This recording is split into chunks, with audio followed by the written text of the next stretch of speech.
ప్రేక్షకులందరూ నమస్కారం.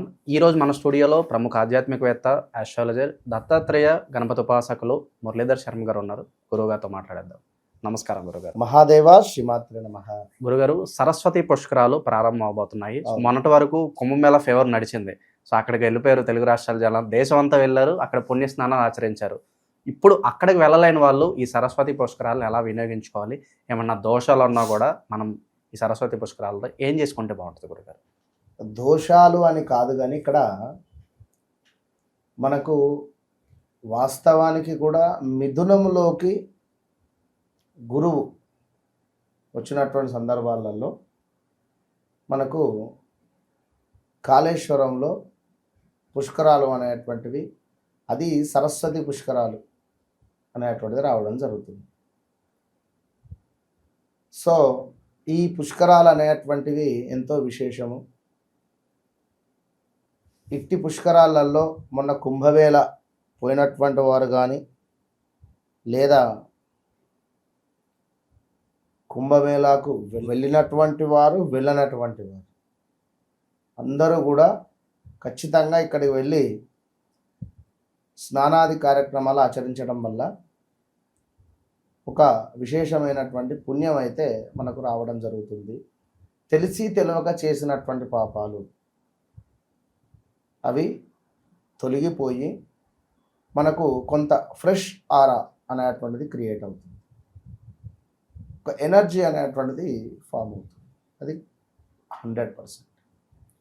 ఇక్కడ సంతానానికి సంబంధించినటువంటి దోషాలు, సంతానము కావాలి అని అనుకునేటువంటి వారు కానీ, సంతాన అభివృద్ధి పొందాలి అని అనుకునేటువంటి వారు కానీ, పుట్టబోయేటువంటి సంతానము కానీ, లేదా పుట్టినటువంటి సంతానం కానీ అభివృద్ధిలోకి వెళ్ళాలి అనుకున్నా, మంచి పేరు ప్రఖ్యాతలు సంపాదించాలి అనుకున్నా కూడా పిల్లలపై ఎక్కువగా ఎఫెక్ట్ ఉంటుంది. సరస్వతి పుష్కరాలు, సరస్వతి అమ్మవారు చల్లని తల్లి కనుక ఇట్టి పుష్కరాలకు పిల్లలతో వెళ్ళి స్నానాది కార్యక్రమాలు ఆచరించడం వల్ల తప్పకుండా పిల్లలకు అమ్మవారి యొక్క చల్లని చూపు అనేటువంటిది ఉంటుంది. సో కాళేశ్వరము మన తెలంగాణలో ఎంతో విశేషం అది. సో మరొక విషయం ఏమిటి అంటే పిండ ప్రదానము. ఎవరైతే పితృదోషాలు ఉన్నాయి అని బాధపడేటువంటి వారు, ఎవరైతే పితృదోషాలకు సంబంధించి మాకు ఇబ్బంది అంటే, ఇప్పుడు కొందరు సుమారుగా ఎక్కడెక్కడో వెళ్ళి ఈ యొక్క పితృదోషాలకు సంబంధించి నారాయణ నాగ్బలి కానీ ఇలాంటివి పూజలు పెడుతూ ఉన్నారు.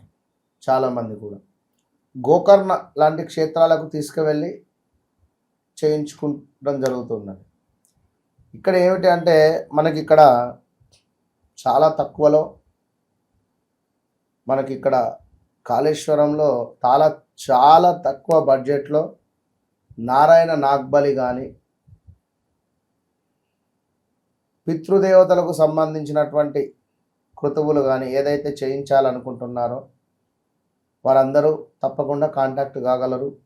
వారందరికీ కూడా మనం ఇక్కడి నుంచి తీసుకువెళ్ళి అక్కడ చేయించేటువంటి పరిస్థితి. అదేవిధంగా సుమారుగా 15వ తారీఖు నుండి 26వ తారీఖు దాకా కూడా ఈ 10-15 రోజులు మనకు అక్కడ పెద్దలకు తర్పణాలు విడిచిపెట్టేటువంటి ప్రయత్నం చేయండి, దాన ధర్మాలు చేయండి. అదే నది తీరం వద్ద, అదే ఆ యొక్క పుష్కరాల వద్ద నదీ స్నానాన్ని ఆచరించి బ్రాహ్మణులు ఎవరైనా ఉంటే తీసుకువెళ్ళి సంకల్పం చెప్పించుకొని చక్కగా పిండ ప్రదానం చేయించి ప్రీతి చెందుతారు. ఇలాంటి సందర్భాలలో పుష్కరాలలో మనం చేసేటువంటి పిండ ప్రదానం వల్ల మనకు సంబంధించి కానీ, మన ముందు పిల్లవానికి సంబంధించి కానీ ఉండేటువంటి పితృదోషాలు కానీ, పితృదేవతా శాపాలు కానీ అన్నీ కూడా తొలగిపోతాయి. కొందరికి మరి పితృదోషం ఉందా లేదా మాకెట్లా తెలవాలి గురువుగారు అని కూడా అంటారు. తరచూ కూడా తినేటువంటి అన్నంలో వెంట్రుకలు వస్తూ ఉంటాయి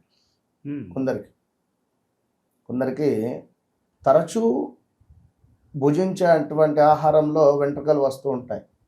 ఎవరికైతే అట్లా వస్తాయో వారు పితృదోషం ఉంది అనేటువంటి విధంగా అనుకోవాలి. అదేవిధంగా తరచూ కూడా కొన్ని పనులు డిలే అవుతుంటాయి. స్త్రీ సంతానం ఎక్కువగా ఉంటుంది ఆ ఇంట్లో. భార్యాభర్తలు తరచూ గొడవ పడుతూ ఉంటారు. తరచూ వాహన ప్రమాదాలు జరుగుతూ ఉంటాయి. తరచూ కూడా ఇంట్లో ఎవరికో ఒకరికి హెల్త్ ప్రాబ్లమ్స్ రావడం జరుగుతుంది. హాస్పిటల్కి వెళితే మనకు సరైనటువంటి రిపోర్ట్ ఉండదు. ఏం లేదు, అంతా బాగుందంటారు. మరి బయటికి ఎక్కడికైనా వెళ్దామా అంటే ఎక్కడ పరిస్థితి ఏంటంటే, ఇలాంటి సందర్భాలలో వారు ఇక్కడికి వెళ్ళండి. సో మాకు తరచూ హెల్త్ ప్రాబ్లమ్స్ వస్తున్నాయి, ఇంకేదో అనుకునేటువంటి వారు ఖచ్చితంగా ఈ యొక్క సరస్వతి పుష్కరాలలో మీరు స్నానం ఆచరించడం వల్ల మంచి ఫలితం ఉంటుంది అనేటువంటి విషయాన్ని గమనించుకోండి. కనుక సరస్వతి పుష్కరాలు 16వ తారీఖు నుంచి 26వ తారీఖు దాకా ఉన్నవి. తప్పకుండా ఏదో ఒక రోజు వీలు చూసుకొని వెళ్ళి రావాల్సిందిగా కోరుకోవడం జరుగుతూ ఉన్నది. సో మరొక ముఖ్యమైన విషయం ఏమిటి అంటే, ఇక్కడ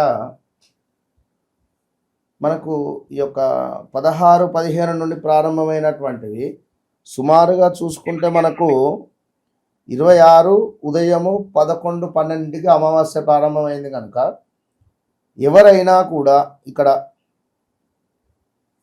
పిండ ప్రదానము కానీ పెద్దలకు ఏమైనా తర్పణాలు కానీ ఇలాంటి కార్యక్రమాలు చేసుకునే వారికి ఎంతో విశేషం ఇది. ఈ 25 కానీ 26 కానీ ఒక రోజు ముందు వెళ్ళి అక్కడ చక్కగా కూడా ఉండి బ్రాహ్మణులతో మాట్లాడుకొని మంచిగా ఈ యొక్క అమావాస్య ముందు, అమావాస్య రోజు మధ్యాహ్నం వస్తుంది అమావాస్య. సో అపరాహ్నం ఉంటుంది కనుక ఈ 11:30, 12 ప్రాంతంలో మంచిగా ఆ యొక్క జరిగిపోయినటువంటి పితృదేవతల యొక్క పేర్లను అన్నిటినీ కూడా చెప్పుకొని మంచిగా మహాసంకల్పం చెప్పించుకొని స్నానాది కార్యక్రమాలు చేసి పితృదేవతల యొక్క వారికి తర్పణాలు కానీ పిండ ప్రదానాలు అన్నీ కూడా చేసి చక్కగా కూడా స్నానాది కార్యక్రమాలు చేసుకొని అదే నదీ తీరం నందు మనకు గోదావరి నందు వెండి నందిని తీసుకువెళ్ళండి. అంటే వెండి ఆవును తీసుకువెళ్ళి వెండి ఆవును గోదానంగా ఇవ్వండి అక్కడ. ఇంకా ఎవరైనా నిజమైనటువంటి ఆవును ఇచ్చినా ఎంతో విశేషం ఈ యొక్క పుష్కర సమయాలలో. కనుక ఈ పుష్కరాలలో మనం చేసేటువంటి జపము కానీ ఈ యొక్క సరస్వతి పుష్కరాలలో మనం చేసేటువంటి తపస్సు అంటే ఆ యొక్క నీటిలో దిగి చక్కగా కూడా ఇక్కడ వరకు బందీగా ఉండి ఆ యొక్క నీటిలోకి వెళ్ళి చక్కగా కూడా ఓం నమ శివాయ అనే మంత్రాన్ని ధ్యానం చేసుకోండి ఒక 1000 సార్లు.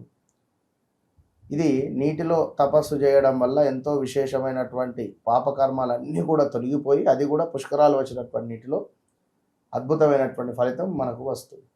సరస్వతి పుష్కరాల గురించి మాకు ఎన్నో విశేషాలు తెలియజేశారు గురుగారు. ధన్యవాదాలు. మహాదేవ.